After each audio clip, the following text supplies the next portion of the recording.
sumptuous lunch. So don't doze off. I'll throw peanuts at you to keep you awake. Myself, I'm Dr. Anandaya. I will maybe lower this. Music will be cut off. Yeah, can we please cut the music? You know what? Can I take this off? We don't even need it here. Is that all right? But cut the music. He's also one of the earliest pioneers in the field of telemedicine in India. Has been there since its inception and grassroots. And I'm sure from your vantage point, it's exciting to see how far it's come with yours and your colleagues' leadership. He's also widely traveled and has even won a prestigious UN fellowship at the European Space Agency during 1984 and 85 when he was associated with Eutelsat and the Olympus space program.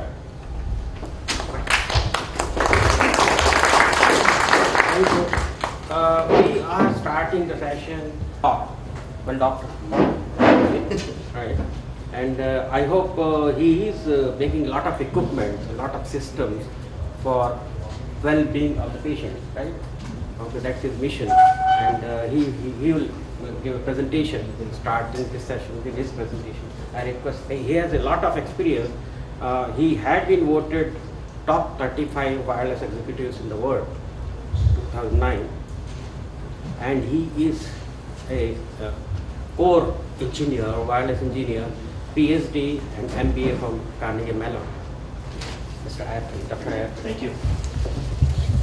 So, by way of background, as Mr. Sangal said, I'm a wireless guy, and I've been in the wireless industry for 20 years, and I've done some amazing things and watched the trajectory of this unbelievable technology around the globe.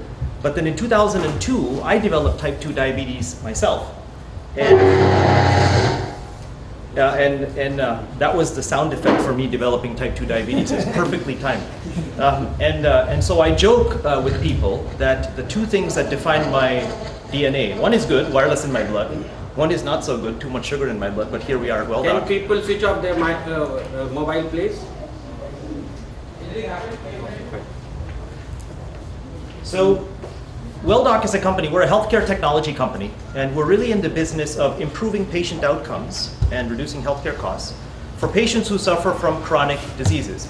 And the idea is that we want to drive engagement. How? By using mobile platforms, dumb phones, smartphones, any phones, if you would, to really change patient behaviors and use the data that we collect to actually optimize clinical decisions that are made. A lot of you are familiar with the notion of collecting data. It's insufficient to actually drive outcomes. You need to go from data to information, information to knowledge, knowledge to action. And if you can complete that value chain, if you can complete and extract that full value of wireless data, you can actually enhance patient outcomes, you can actually reduce healthcare costs.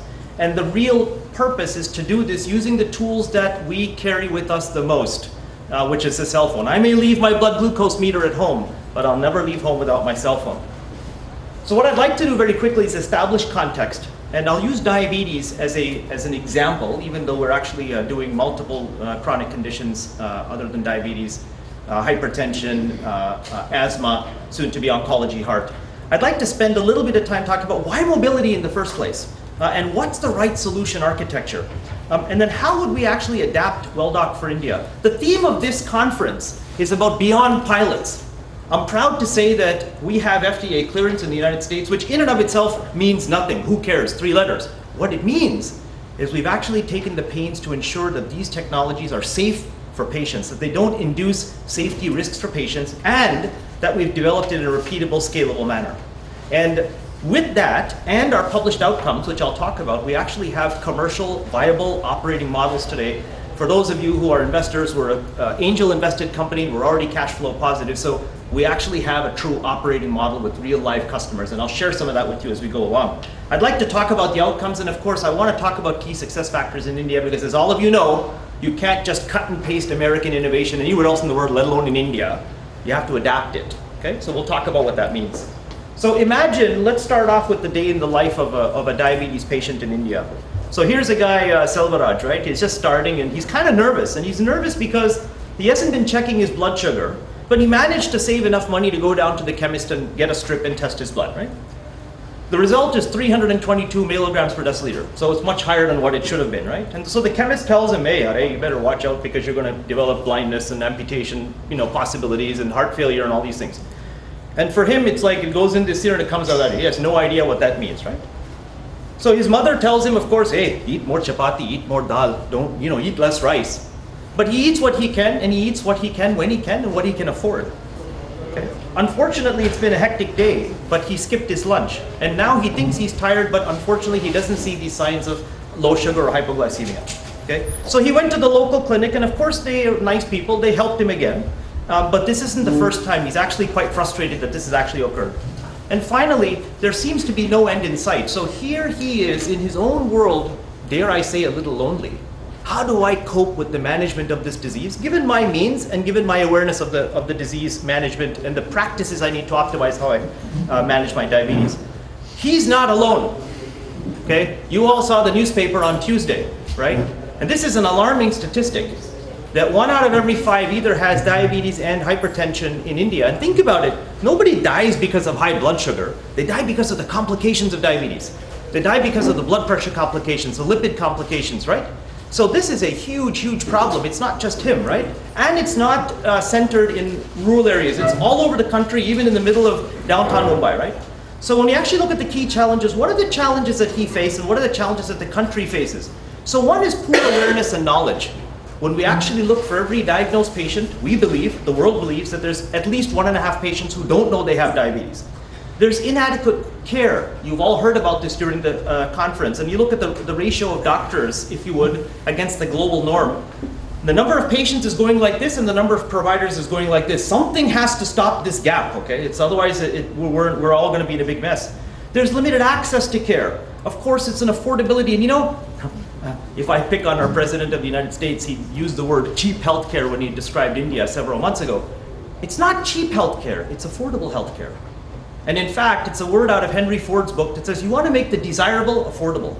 So how do you make the desirable attributes of managing the diseases affordable, given the socioeconomic constraints? And of course, reimbursement. Here's a country where people actually spend a lot of money out of their pocket, unlike more of the developed Western nations where we have more mature health insurance industries.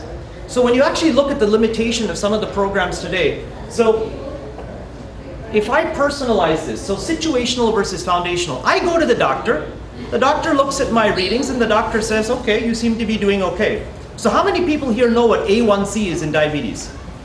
Right. So for the people who don't know, it's the standard wellness metric for diabetes, and it's effectively, in simple English, it's the amount of sugar that's in your blood. It's a volumetric percentage that's measured over a 3-month period. The target is 7% by the American Diabetes Association, which many countries have adopted as their own target as well. Now here's the significance of that number. Every 1-point delta from 7 to 8, 8 to 9, represents a 42% increase in the risk of heart attacks, strokes, kidney failure, spineless amputation. In many countries, the A1C average is above 9. So you have people that are just walking disasters, okay? So imagine this. Let's say my A1C was 8, but I could be doing this all day long. And what does this mean? Blind coma, blind coma, blind coma, all day long. But my doctor sees an average and says, a 7.5, you're doing okay. So they treat what they can treat. It's situational versus foundational. I think of a funny story for those of you who are Indian of origin, and for those of you who are not, it's actually quite a funny story. There's a fellow by the name of Emperor Akbar in the 1500s, a great Mughal emperor. And he had this wise man in the court, his name was Birbal. And there's all these Akbar and Birbal stories that we all read when we were children. I still enjoy reading them because they're pretty funny and they teach you things. So Akbar's a smart guy and Birbal's a smart guy, and he had a lot of folks in the court who were jealous of him because he is so smart. And so Akbar used to give him these funny tasks to do from time to time just to ensure that the courtiers knew that, hey, you know what, this guy is the smartest guy around.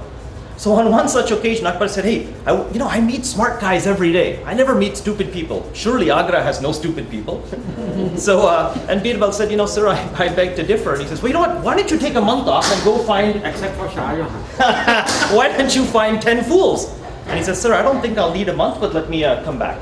So he goes out and he sees a man riding a horse and he's carrying a huge bundle of hay on his head. And so Birbal stops and says, hey, why don't you put the hay on the back of the horse? And the guy says, Sahab, this old horse is old. if I put the weight of the straw on the horse, it'll die of the weight of both of us. So I'm carrying it for him. So Birbal says, get down, get off your horse, come with me. So like that, the day continues, and he goes, and he's seeing some guy at night, and he's looking in the sand for something. And he says, did you lose something? He goes, I did, I lost my wedding ring. And he says, oh, we better find it. So looking, he says, where did you lose it? I lost it over there. Well, why are you looking over here? Because it's brighter over here. And that's what we do. We treat what we can treat because we can see it. We don't treat what we cannot see. So keep that in mind as we go through this discussion. The target audience, we treat by population. So here's a good example. Red wine, who likes red wine in the audience? Please, okay, good. Okay, red wine, our French countrymen, red wine is supposed to spike your blood sugar. For me, it doesn't. Thank goodness it doesn't. I enjoy my red wine. But think about it. If I apply just norms that are population norms to individuals, I may or may not be doing the treatment that's best for me. So I actually want individualized medicine, okay? Strategic intent. These types of solutions cannot be perks. India spends 6.5% of its GDP on health. We unfortunately spend over 17% of our GDP on health. This has to have outcomes, and it has to have economic ramifications and significant cost reductions. And of course there's deployment. I have to be able to configure this at the societal level, I have to configure it at the physician level, and I have to configure it at the patient level. We had patients who told us, and I'll show you, if you give me one more good job message, I'll throw the bloody phone away. And the very next person says, no. When I have a good day, can I have a picture of my grandchild show up on the phone, because that's what keeps me motivated. Let them, we all have our own ringtones. Why can't we have our own diabetes messaging, right? So think about personalization as we go through this. So I always say, are you a cup is half full or a cup is half empty person, right? Doesn't matter, Bob, fill her up, right? Is there hope in this, right? And I think there is. And I think the answer, as you all know from this conference, is can I deliver the right amount of information at the right time, in the right place, in the right way, and do it in a manner that's adaptable to that person's context? To steal another line from our wonderful president, it's a great book if you haven't read it, called The Audacity of Hope. But I think Cellular India is the audacity of hope. Last count from TRA was actually 891 million subs. So here's a technology. I met the former health minister, Dr. Amit, and he said, and he saw the application, he was astounded. He says, hey Anand, you know what? The rickshaw driver in Mumbai who doesn't have a place to sleep, who has diabetes, has a bloody Nokia 6600 and he uses it. Okay. They all have it. Regardless of their socioeconomic status, they have a cell phone, right? So what is the value of wireless? Why wireless? So when you think of it, it's actually an interesting chart. When you look at the frequency of clinical intervention, and you look at how intense that intervention is, think about it. I do surgery, hopefully I don't do it very frequently, but if I have to do it, it's a big deal, it's a big cost, right? At the same time, chronic pain, I probably manage every day. I pop some Advils or Tylenols, but it's not a big deal, it's actually quite inexpensive. Today, the problem is these diseases are all sitting in this quadrant. Why? We're not spending enough time managing them, and so they become acute events. And the value of wireless is simply to take that and shift it down to the bottom. What we're doing is removing cost from the system. That's what the value proposition is, and enhancing patient outcomes. Tell me one solution that you know that does the numerator and denominator at the same time. Wireless does that. So here's our solution attributes. There's a patient coach. There's a coach on the phone that gives the patient clinical information and clinical feedback on what they should do, how many carbs they should take, how much insulin they should take. It's a class 2 cleared FDA medical device. And it's any phone, BlackBerry, iPhone, Android, J2ME, Brew, Windows Mobile, tablets. Even as you probably saw, we're doing a project with Ford Motor Company to integrate into cars using the sync system. There's an expert system, and this is all the stuff that's sitting in the cloud. How do you look at the longitudinal patterns? Why is it that Anand woke up for the 3rd time in a 10-day period hypoglycemic? Well, let's actually send education about that and say what he can do before he goes to sleep. And then there's all the clinical decision support. How do you bring the patient and the doctor closer together? So how do you then apply this architecture? And I'll show you some examples. How do you apply this architecture to India? Because you can't just cut and paste what works elsewhere. So think about it in India. I have this awareness of diabetes, and I have the economic ability of the patient to actually afford, if you would. So I actually see 4 solutions in India. First, if they're unaware of how to manage, and they're also unable to manage, give them something simple. Tip of the day. Oh, did you know that walking has this effect? It's like, for example, what Apollo is doing with their billion hearts beating. get down 2 stops before your work and walk the last 2 stops and get more footsteps in. A learning library, things about managing their lipids, things about managing their weight, things about managing their exercise, smoking, sleep, all the things that affect their diabetes. And then I can do this over a very, very inexpensive SMS campaign. At the same time, if I look at the person who's aware but unable, I can actually work through social workers or the chemist. I can do teleconsult assisted, and I can do behavioral coaching, because that's all they have the capacity to absorb. I always use the analogy of pouring a big bucket of water on a sponge. If you just pour it, some water is absorbed, but the most of the water is dissipated. Whereas if I carefully pour to match the flow rate and absorption rate of the sponge, everything gets absorbed. So how do I deliver? Don't over-deliver. People get scared. Give them what they need at that point in time. And then you see how this works. I can then add lifestyle, weight management, and stress. And of course, that's the perfect patient. They're both aware and they are able. So you give them a meter, you give them strips, you give them self-coaching, and they reduce their A1C and they maintain their health, right? So that's the progression we see in India. Using the technologies that everybody has. Let them use what they want, right? So in our trial, way back when, 5 years ago, we reduced that A1C by 2 points. Again, I told you what that significance is. By the way, a drug is heralded by the world if it drops A1C by 0.5 point. That's the industry standard, to drop it 0.5 point. To drop it 2 points is like they said, what are they doing, swallowing the phone? We said, no, no, no. They're just doing what they should be doing, the doctors told them to do. We repeated that in Diabetes Care. For those of you who haven't seen it, in September, it was just published in the premier diabetes journal worldwide. We basically did it again. When I actually compare across all the top diabetes drugs, they get an average reduction of 1.1, and we're sitting at 1.9. And again, I'm not saying don't take the drugs, but this becomes a value multiplier. You're actually doing the things that your doctor wants you to do, and therefore reducing healthcare costs and improving outcomes. We've done this very successfully with a number of people, as you can see here, and we've won the accolades of many people around the world. But if I just show you for a second so you get a sense of how it works, you're always welcome to come to our booth and check out more. But let me show you what we have. So I'm actually showing you on a feature phone. I'm not even going to show you on an iPhone because, this is India, right? So if I look across here, I have several functions I have at my disposal. I have my logbook. I have a message center. See, are you there? Even the absence of data, because I didn't enter my data today, even the absence of data itself triggers an alert. Hey, make sure you do this, make sure you do that. There's actually a personal health record on the phone that has all of the data and about the patients, their medications, their allergies, their medical history. This is what drives the alert system. It does the insulin calculations, reminders to when to take your drug. It has a learning library. And the learning library is educational content. On this phone, it's text. On the iPhone, it's videos about healthy eating, healthy living, how to manage your weight, how to manage your blood pressure, how to manage your cholesterol. I'll show you an example, and then I'll stop. I'll show you an example of a transaction. Let's say that I'm just going to go and I'm going to make a blood glucose entry. So let's say I measure my sugar, and let's say for some reason I'm feeling low, I'm feeling a little sweaty, a little shaky. I can actually go into here, and this will tell me, hey, it's low. Are you sure? I'm sure it's low, fine. Then it'll tell me, whoa, let's fix it. And it'll actually walk me through what I should do. Follow the 15-15 rule.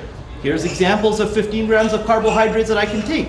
These things can be customized for any locality. For here, it may be 3 supati packets. These are things that are very easy to do. And again, things that are available for people locally. So again, data, information, knowledge, action. It actually helps them manage what they need to be managing. So in this case, of course, the transaction is done. It starts a timer. It goes away. It wakes up the phone in 15 minutes and says, hey, it's time to retest. So when you actually look at all of that and you say, well, how can all of this be used in India? And what do you need to focus on in India? Don't waste your money on things that don't work.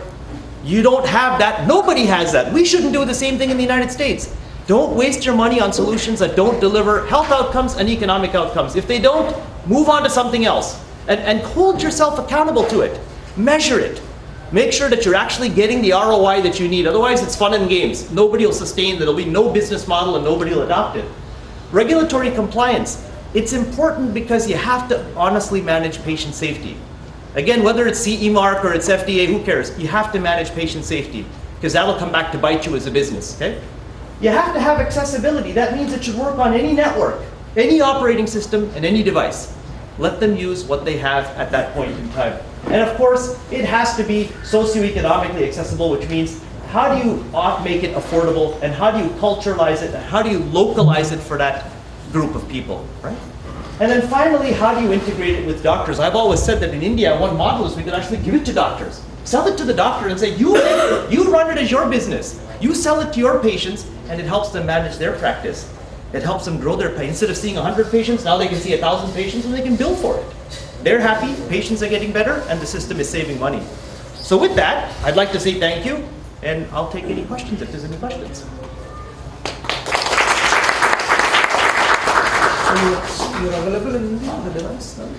In 9 months. 9 months. Okay. We have to localize it. In fact, what I'm looking for is I'm looking for interested clinical partners and technology partners.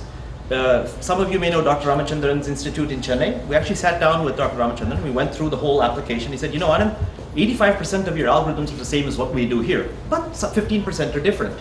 And the drug database is different because they use different drugs in India. And things like you saw, you know, 3 or 4 candies, I may want to put 3 or 4 supari packets. And so I need to, you know, culturalize it that way.